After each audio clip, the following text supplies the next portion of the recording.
This is 5 on your side at 5. Focused on you.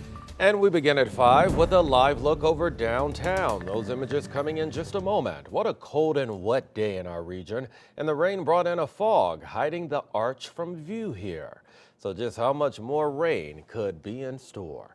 Good evening to you. I'm Brent Solomon. We kick things off with your Weather First forecast. Meteorologist Gary Frank joining us now with a first look. Hey, Gary. Yeah, good evening, Brent. You know, it's a gloomy day, and for the first time in a while, we've seen this on a Saturday. It's mostly been on a Sunday where it's cooler over the last few weeks, but it's also been dry. We haven't seen a day like this in a while, and that's why you mentioned you can't see the arch. Some of the buildings, the ceiling is very, very low right now as we have these clouds around the back edge of this system. It's been raining a little harder in the Metro East, specifically in central Illinois now, but the back edge of this actually producing a little bit more rain. I think it's overachieving from what we've been talking about for the last 24 hours, and that's pretty good news for us. Let's zoom in on some of the areas that are going to pick up some more rain.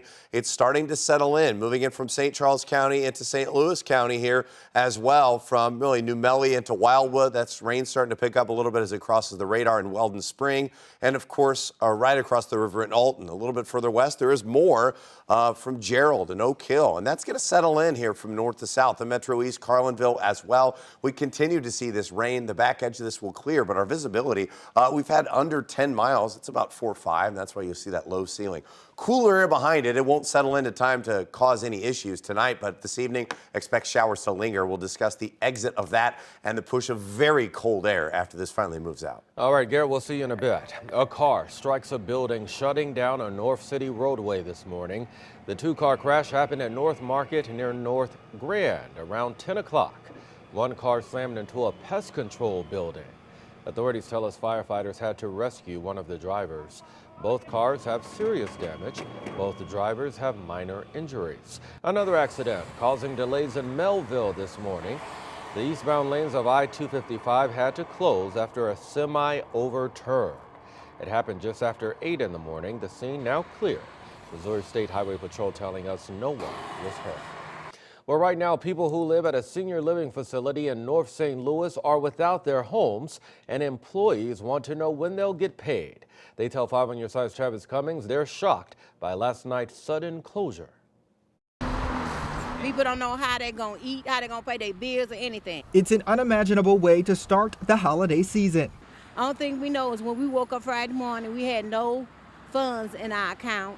And at 3 o'clock, the administrator let us know that he had no funds available for the facility or us.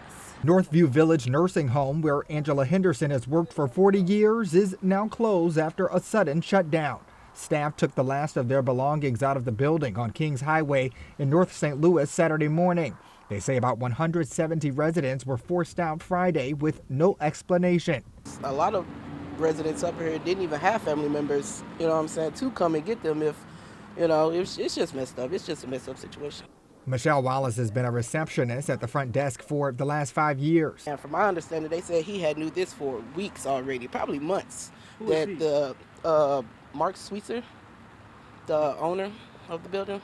We tried to reach the administrator by phone, sent an email, even walked in, but to no avail. Staff say he wasn't even there last night. We did get our hands on a statement this afternoon sent internally to employees by Healthcare Accounting Services. It reads in part, due to the timing of this facility's collections, it was the responsibility of the partners to fund the payroll. Despite the statement from the accounting services, it is not clear if the owner will hold up his end of the bargain. As for these residents and staff members, the future is unknown. New job. That's all. That's all I can do is just pick up and just move on. I mean, as long as all the residents got out, so that's good. Oh, I just don't know. I'm just going to pull on God. That's all I could do. Travis Cummings, 5 on your side. And the Department of Health and Senior Services regulates that nursing home. A spokesperson says they are in touch with the administrator.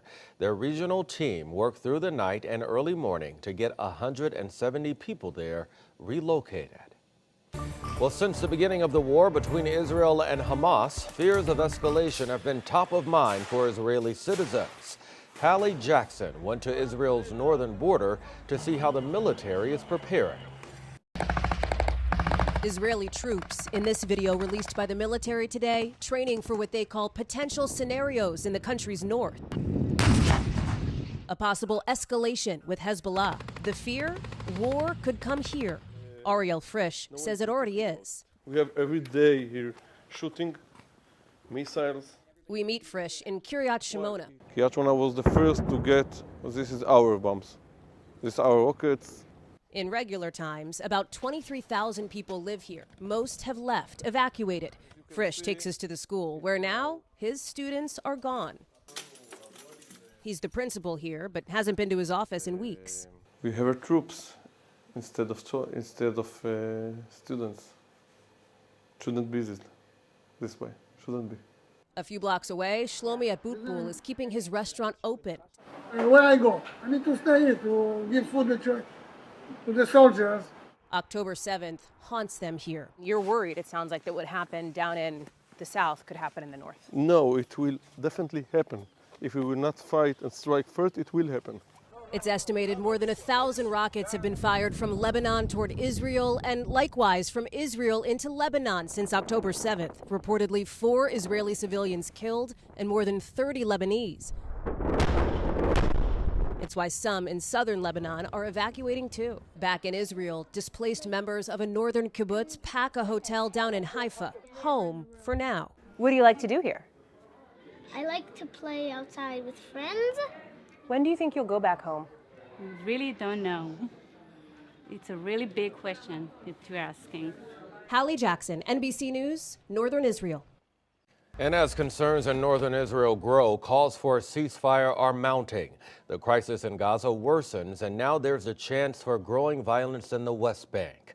The president of the Palestinian National Initiative points out continuing this war will raise the death toll. If we count the Palestinians who have been killed, including those under the rebel, you're talking about no less than 25,000 Palestinians killed and 10,000 children killed, in addition to 50,000 people injured. How many more people should die? I think the solution is not the continuation of this terrible war. And the death toll from the war in Gaza is nearing 19,000. A new report from the United Nations also says 2023 was the deadliest year for Palestinians living in the West Bank. 477 Palestinians were killed in the West Bank and East Jerusalem this year. 278 of those deaths happened after October 7th. Nearly all were killed by Israeli forces.